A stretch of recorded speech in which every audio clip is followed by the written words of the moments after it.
Ano ang pwedeng ikaso sa taong hindi nagbabayad ng utang? Kung simpleng utang na hindi binabayaran, maaaring mag-file ng kaso sa Small Claims Court para sa koleksyon ng halagang inutang.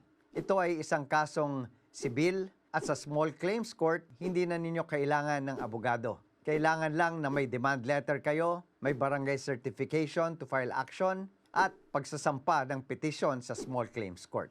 Ang checklist ng requirements ay makukuha ninyo dito po sa Small Claims Court ng bawat lungsod o munisipyo kung saan kayo nakatira.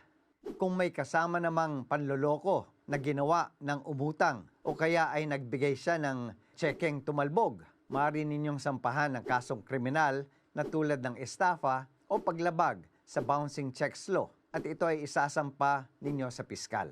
Sa lahat ng pagkakataong ito, kailangan ng inyong sinumpaang salaysay at kailangan po meron kayong ebidensya o patunay ng inyong akusasyon.